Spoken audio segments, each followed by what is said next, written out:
Boa tarde, amigos, tudo bem? Vamos conversar hoje sobre uma lenda urbana jurídica, mais ou menos como a Bruxa de 71, o Homem do Saco, né? E tantas outras.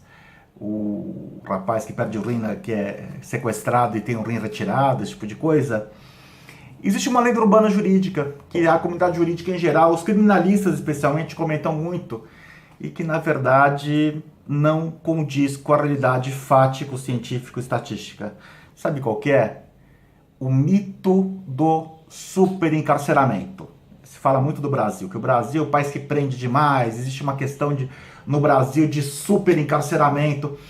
Será que o Brasil prende demais mesmo? Eu acredito que não. Ah, mas alguém vai falar, mas Paulo, o Brasil tem 725 mil presos. É verdade, tem 725 mil presos. E 200 milhões de habitantes. Com um detalhe, o Brasil deve estar entre os 3 ou 4 países mais violentos do mundo. Com números de violência urbana que ultrapassam de países em guerra civil, tá? Então, será que a gente tem mesmo uma questão de super encarceramento do Brasil? Porque a conta não é falar, não, existem 725 mil presos. Então, vamos lá. Só para a gente tomar por base. A Argentina tem 73 mil presos, tá? Só que, diferentemente do Brasil, a Argentina tem 40 milhões de habitantes, 45 milhões de habitantes, para arredondar para cima, tá? E ela tem um índice de violência, daí eu tô pegando para análise desse vídeo aqui, o número de homicídios, tá? Porque a gente sabe que alguns países, algum tipo de crime ocorre com maior ou com menor incidência, mas vamos pegar uma média de homicídio, que é um dos crimes mais graves que a gente tem, né? Então, sei lá, então a gente vê, na Argentina, a gente tem 6 homicídios por 100 mil habitantes. 6. O Brasil tem 27 homicídios por 100 mil habitantes. Sabe o que significa? Se o Brasil tivesse a proporção da população carcerária equivalente à da Argentina, considerando a criminalidade aqui, que é 4,5 vezes maior que a da Portenha, ou da Argentina, nós teríamos uma população carcerária de 1.642.500 presos.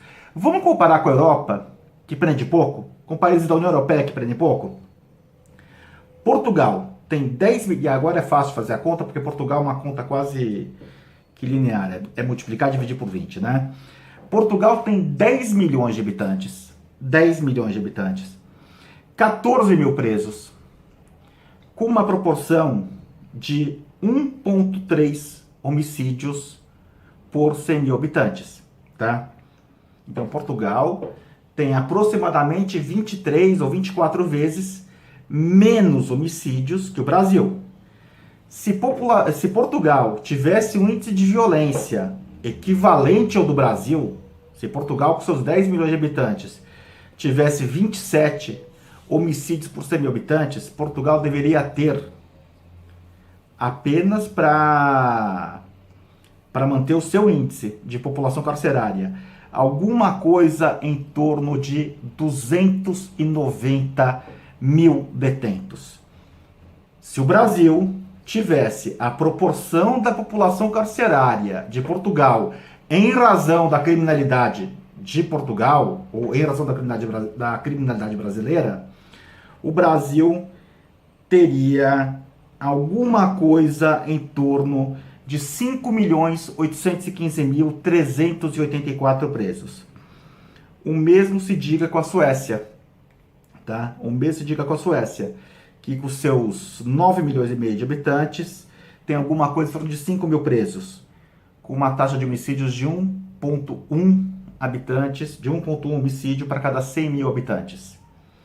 Se a Suécia tivesse os números da violência urbana de homicídios por 100 mil habitantes equivalente aos brasileiros, a Suécia deveria ter 127.727 pessoas detentas, tá? Se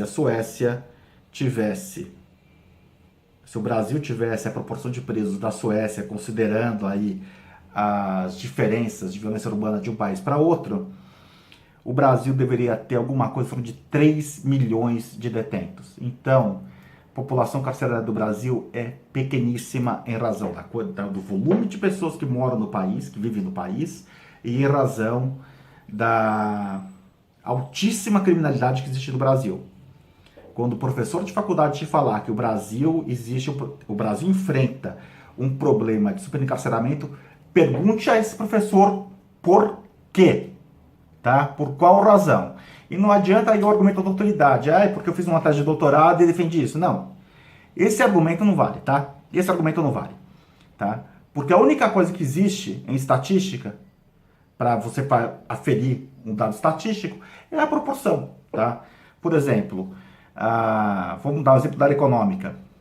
A China tem um PIB maior que o da Alemanha. É verdade, a China tem um PIB maior que o da Alemanha. Acontece que a China tem 1 bilhão e 400 milhões de habitantes e a Alemanha tem 100 milhões de habitantes. Algum de vocês é capaz de falar que a China é mais rica que a Alemanha? Ou se você tivesse que escolher um dos países para morar, um dos dois países para viver, China ou Alemanha? Você optaria por qual? China? Acho que não, né? Tá? Então, mais uma vez, quando o teu professor de faculdade te falar o Brasil enfrenta o problema de superencarceramento, faça essa pergunta. Por quê? E apresente estes dados. Isso é dado que você encontra facilmente no Google, tá legal? Meus amigos, por hora é isso. Um grande abraço e até o próximo vídeo.